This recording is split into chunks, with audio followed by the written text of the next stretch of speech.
बच्चों, welcome to my YouTube channel जोजस study. मैं हूं ज्योति गुप्ता। मैं लेकर आई हूं 8th क्लास की मैथ्स, जिसकी एक्सरसाइज है 6.1 और क्वेश्चन है हमारा दूसरा। तो दूसरा क्वेश्चन कह रहा है कि निम्नलिखित संख्याएं स्पष्ट रूप से पूर्ण वर्ग संख्याएं नहीं हैं, इसका कारण जो है वो दीजिए। ठीक है, तो हमारा क्वेश्चन कौन सा है? दूसरा क्वेश्चन है। ठीक है, दूसरे का पहला। तो पहला क्वेश्चन जो है वो है 1057 है। ठीक है, तो अब हम यहाँ पे आपको कुछ बात बता देते हैं। जैसे कि कोई भी संख्या हो जिसका इकाई का अंक 1 हो, 9 हो, 2 हो, 8 हो, 3 हो, 7 हो, इस तरीके से हो तो ये हमारे अंक आएंगे। जैसे किसी भी संख्या का इकाई का अंक 1 या 9 है तो उस संख्या का जब हम वर्ग करेंगे तो हमें क्या मिलेगा? 1 मिलेगा। कोई भी संख्या जैसे कि 12 है, 12 का वर्ग किया तो उसका इकाई का अंक हमें 4 मिलेगा। 18 है, 18 का वर्ग किया तो इसका इकाई का अंक हमें 4 मिलेगा। मान लो 23 है, 23 का वर्ग किया हमने तो हमें इकाई का अंक 9 मिलेगा। मान लो 117 है, 117 का हमने वर्ग किया तो हमें 9 मिलेगा। ऐसे ही अगर ये जो हमारे इकाई के अंक लिखे हैं इनका हम वर्ग करेंगे तो हमें ये संख्याएं जो हैं वो प्राप्त होंगी। अब हम यहाँ पे देखते हैं वर्ग करने पे हमें ये संख्याएं प्राप्त हो रही हैं। कौन सी? 1, 4, 5, 6, 9, 0। ठीक है, ये हमें प्राप्त हो रही हैं। इनमें कौन सी संख्याएं नहीं आ रही हैं? 2, 3, 7, 8 जो हैं वो हमारी नहीं आ रही हैं। तो हम यहाँ पे लिखा है हमने वर्ग करने पे कभी भी नहीं आएंगी। मतलब हम किसी भी संख्या का वर्ग करेंगे तो ये संख्याएं 2, 3, 7, 8 कभी भी नहीं आएंगी।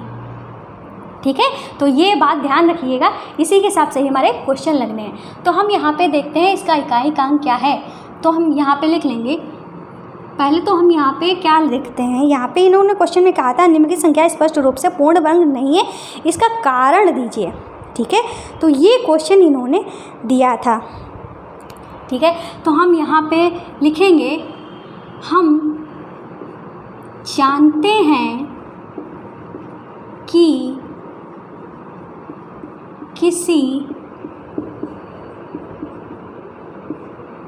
भी, एक मिनट, तो हम यहाँ पे क्या करेंगे? हम जानते हैं कि किसी संख्या का वर्ग करने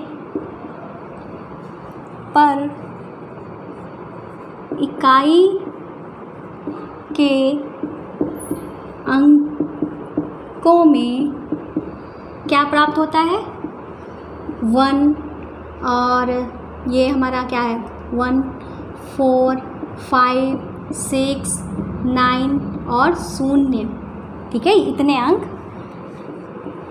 प्राप्त होते हैं। ठीक है, ये प्राप्त होते हैं। ठीक है, ये अंक जो हैं वो प्राप्त होते हैं। फिर हम यहाँ पे लिख देंगे परंतु 1057 में इकाई का अंक क्या है?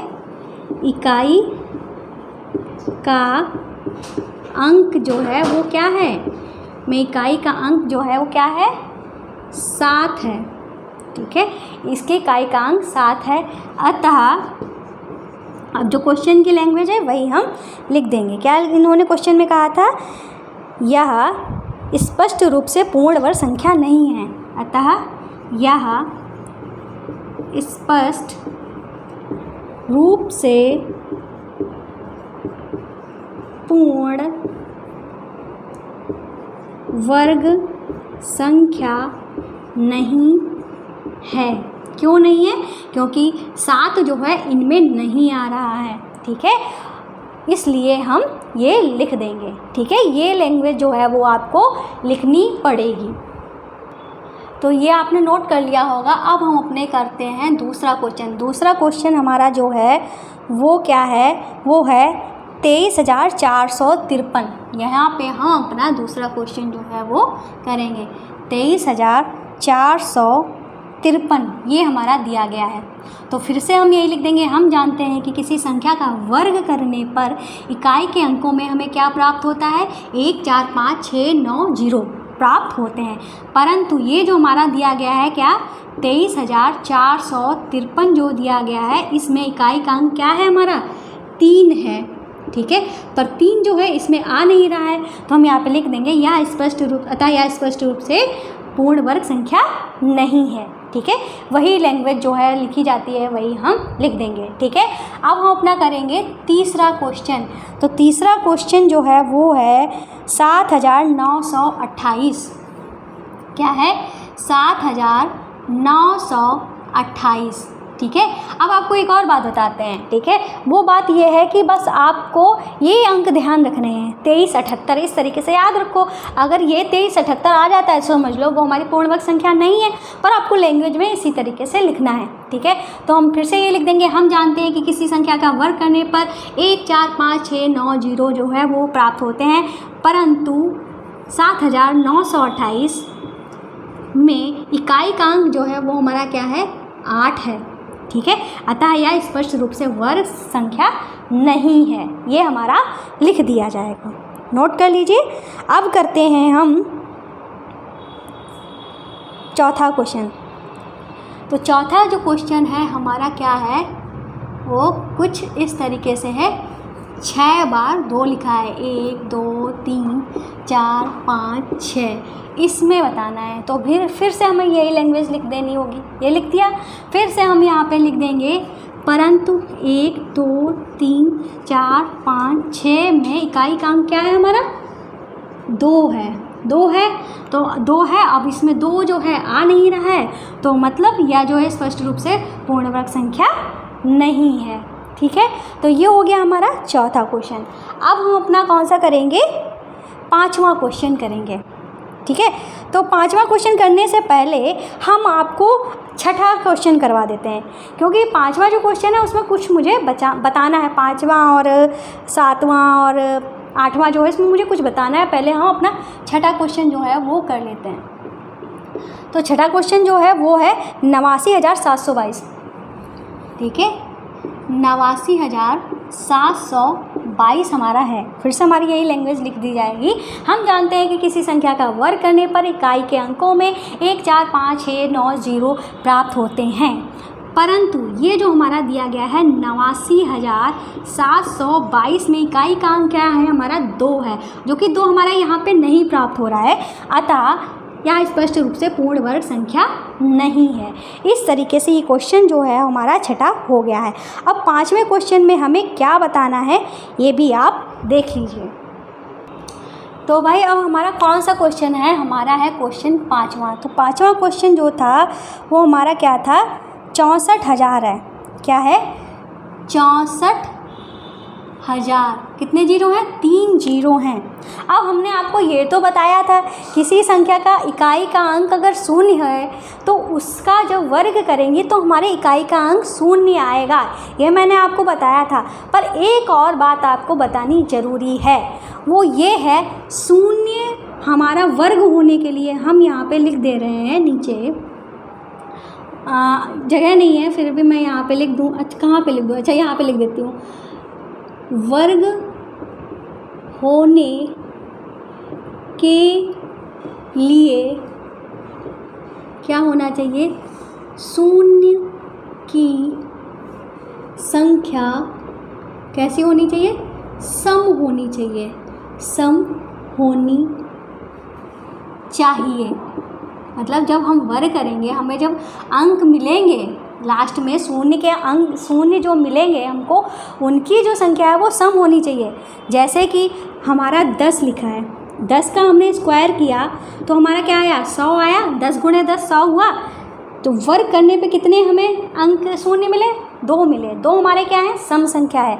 ऐसे ही हमने 100 का वर्ग किया, ठीक है, तो हमें क्या कितने जीरो मिले 2 जीरो हैं, 2 का दुगना कर देंगे 4 हुआ, 1 2 3 4, इसका वर्ग करने पे हमें ये मिला। अब हम इसके 0 गिनेंगे तो कितने हैं 4 है, 4 भी हमारी सम संख्या है।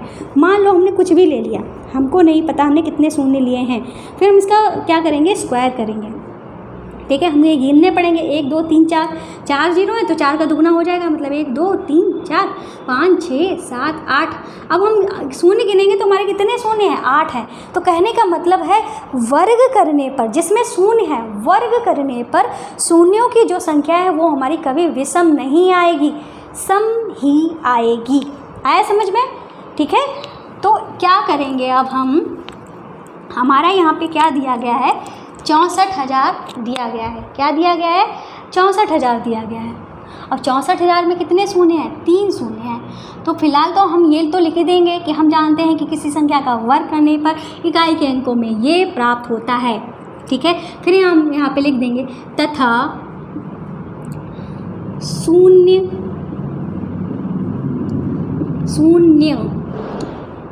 अंकों की संख्या सम होनी जरूरी है। ठीक है, ये हम लिख देंगे। इतना जो है वो हमको बढ़ा के लिखना पड़ेगा। ये लाइन इसमें क्यों लिखी जा रही है? क्योंकि इसमें हमें शून्य दे रखा है। ठीक है, तो हम यहाँ पे लिख देंगे 64,000 में शून्यों की संख्या कितनी है? 3, मतलब विषम है। ठीक है, विषम है, इसलिए यह क्या, यह संख्या जो दी गई है, ठीक है, यह संख्या स्पष्ट रूप से पूर्ण वर्ग संख्या नहीं है। स्पष्ट रूप से पूर्ण वर्ग संख्या नहीं है, ये हम लिख देंगे। ठीक है, इस तरीके से ये जो है, इसमें इतनी लैंग्वेज जो है आपको बढ़ानी पड़ेगी। ठीक है, अब हम अपना करते हैं 7वां क्वेश्चन। तो 7वें क्वेश्चन में क्या दिया है? ये दिया है 3 बार 2 3 बार 0, 1 2 3 1 2 3। ठीक है, फिर इसमें ये लिख दिया जाएगा, हम जानते हैं कि किसी संख्या का वर्ग करने पर इकाई के अंकों में 1 4 5 6 9 शून्य प्राप्त होते हैं, परंतु शून्यों के अंकों की संख्या जो होनी चाहिए सम होनी चाहिए। ठीक है, तो हमारा यहाँ पे दिया है, क्या दिया है?